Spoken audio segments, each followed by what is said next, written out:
You make me move, you make me dance. You make my heart beat super fast. You lift me up, you make me laugh. Baby, you're the best I ever had. You're the best I ever had. You're the best I ever had. How's it going, guys? Nick's here, and this is a bit of a different video, and it's also incredibly late.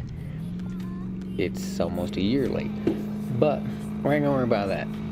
So to kind of give some backstory into this video, I was invited by these guys, and you'll see them in the video. They invited me up to these sand dunes that are just north of where I live. Now, my truck was never built specifically for sand. It's built to go, you know, open desert. It will hit sand, it'll hit silt, all that kind of stuff, but it's not designed to live in the sand. The buggies that you'll see in the video, besides the side-by-sides, are sand cars. They're 100% specifically built to go in the sand. And that's where they live. They make the same power I do, but they're a quarter of the weight, and it's just what they're designed for. They work flawlessly. And a couple things went wrong in this video. The first thing that went wrong, which you won't see, because I didn't have it recording at the time, we were kind of testing around some things, was I got stuck very early on in a very bad spot, kind of down in a ravine. And that took about half a day just to get the truck out of there, because I'm sitting right about 5,000 pounds, and I had more traction than I knew, not that I knew, the truck knew what to do with. The sand cars are riding on 33-inch number 2 cut, I believe, paddle tires. So tons of little short paddles. They're only about 1 inch tall, and they have about 15 to 20 of them depending on the tire size. But they're running 33s with the same power and a quarter of the weight. And I was worried more about bottoming the truck out on jumps or just whatever, as opposed to being able to work. So I got the tire size that I normally run. So I was running with the paddle nubs on there. I was running a 40-inch 8-lug paddle, which is just massive, and they were far too big. I had to take the rear fenders off. They were ridiculously heavy, and I was running super scoop paddles, so they're 2.5-inch lugs as opposed to 1-inch lugs that they're running on their cars. I had far more traction than I should have, because when you're in the sand, you want wheel speed. You don't want traction per se. You just want entirely wheel speed to keep you on top.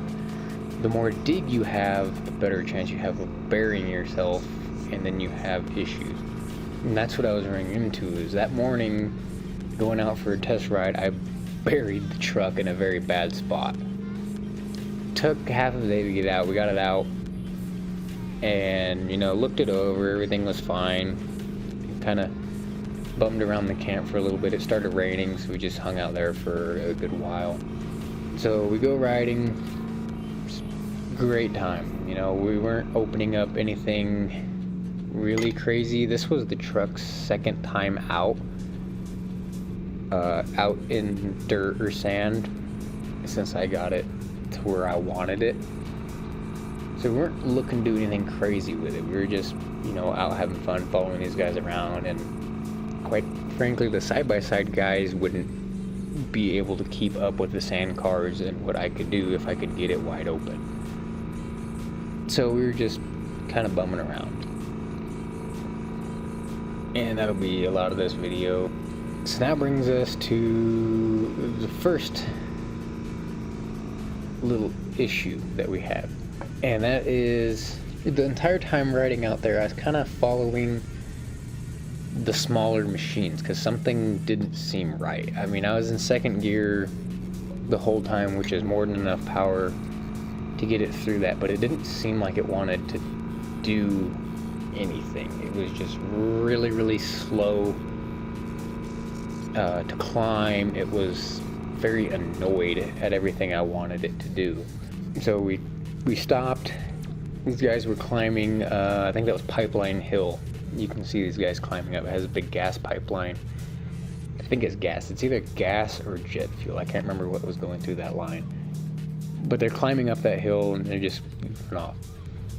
Then we go try to get back to a different hill, a steeper hill, and I can't remember what that was called. And I didn't even attempt to climb Pipeline Hill because I knew the truck wouldn't make it on how it was acting.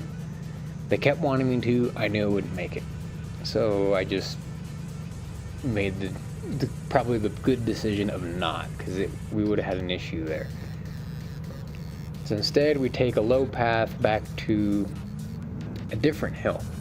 And you'll see coming up here there's this corner, and it's pretty much a 90-degree right turn. And that turn was super soft. That was probably 3-4 feet of just mixed soft sand. There was no compaction in that. When I hit that, we hit that corner. I was gonna ride that bank up, so I hit it probably about 30. And we hit it at 30 and went pretty much from 30 to 5. Just almost stopped in that corner. And I had to pin it to get there. I was almost, I didn't want to bring it to limiter. It was probably good I didn't, but got it up pretty high in RPM to get through this corner. And that's when we first noticed something was wrong. As soon as we got to the other side of that corner, we had, like, the entire cab was full of smoke. And on any sort of race car, if your cab is full of smoke, there's a problem. So it's full of smoke.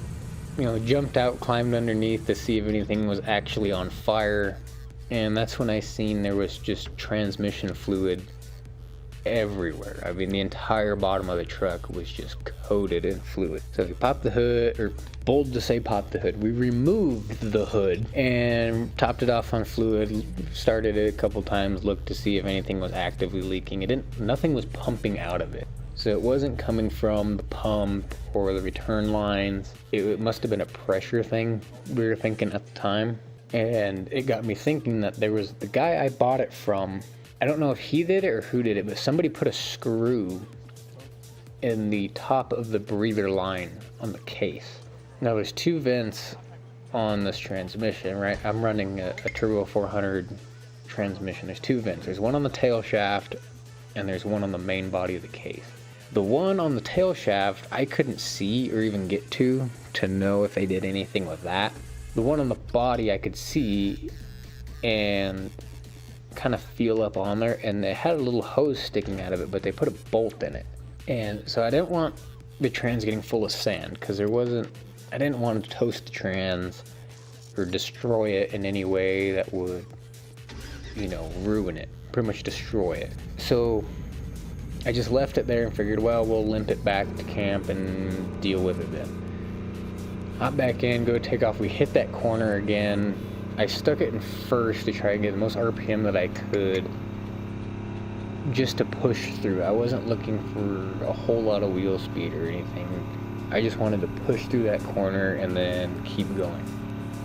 And I think that's what ended up killing it, was as soon as we hit that corner. As soon as we hit that corner, it almost came to a complete stop again. It pretty much did come to a complete stop about 10 feet after.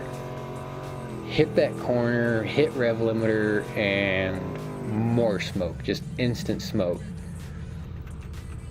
So I kind of lift my foot off a little bit, and then I matted it down again, and I didn't have anything, no input, nothing. It wasn't moving, and I knew it was done.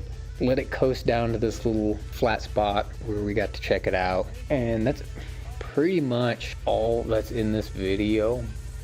But to add a little bit more to it of what actually happened, because at that point my GoPro died and I didn't have another battery, so I couldn't film anything else that was going on. But what happened was that trans was very well ran through when I got it.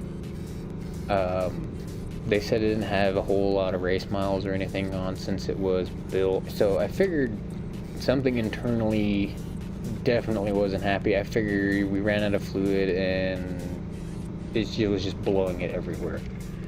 Come to find out, that trans was destroyed before the guy even installed it when he built the truck. The builder added a secondary clutch pack into the input clutches, but didn't machine any tolerances for them. So no matter what the transmission said or what the transmission wanted, the input or first gear clutches never disengaged. They were always holding something. It didn't matter if I put it in first, second, or third. They were always holding, which on a transmission, that doesn't work. And it wasn't holding enough to keep it locked into first. It was just holding enough to keep the clutches grabbing, which is not great. That's a recipe for a lot of problems, which ended up when I pulled the trans out and took it down, had it rebuilt. That's when we found out that, you know, the machining was off for the additional clutches, which actually destroyed the input clutch packs as it welded them into one solid unit. The frictions and the steels were now one. The pump housing was destroyed. The drum was destroyed. There was a lot in there that pretty much grenaded the transmission without actually blowing it up. Everything internally was just destroyed. The one-way sprags, everything was just destroyed. And the only reason we actually got the truck out of the sand, because we were about 8 miles in, the only reason we got out was because it welded itself into first gear. I had no reverse, no second, no third, and I don't even think it mattered that I added more fluid to it to try and get it to move. But I stuck more fluid in it anyway. I have jugs of additional fluid on the back of the truck. Added more fluid to the trans, and to my surprise, it moved. We were able to limp it back in first. And I only believe it did because it welded itself together. So it worked out really good. But then the whole other nightmare started of removing that trans. I don't have any video of that. I'm going to try and get a video of me fixing the problem. But the problem with that was pretty massive. But that's pretty much what this video was just a disaster pretty much. Nothing really went great. I mean, the trip wasn't bad, but it wasn't good either. Now, having an already hurt transmission, burying it for half a day didn't help it, and then finally it just blew up hitting that corner of just complete silt. It had over traction, it was too heavy, too much traction, already hurt transmission. It was just asking for problems, and that's what happened. Not a whole lot to it, and that's pretty much all I got for this. I'm gonna try and get video of me fixing a big problem while there was, and we'll go from there. Thank you guys for checking out this royal cluster. We'll see you in the next one. This has been NickzAndMikz. If you enjoyed, please press that subscribe button.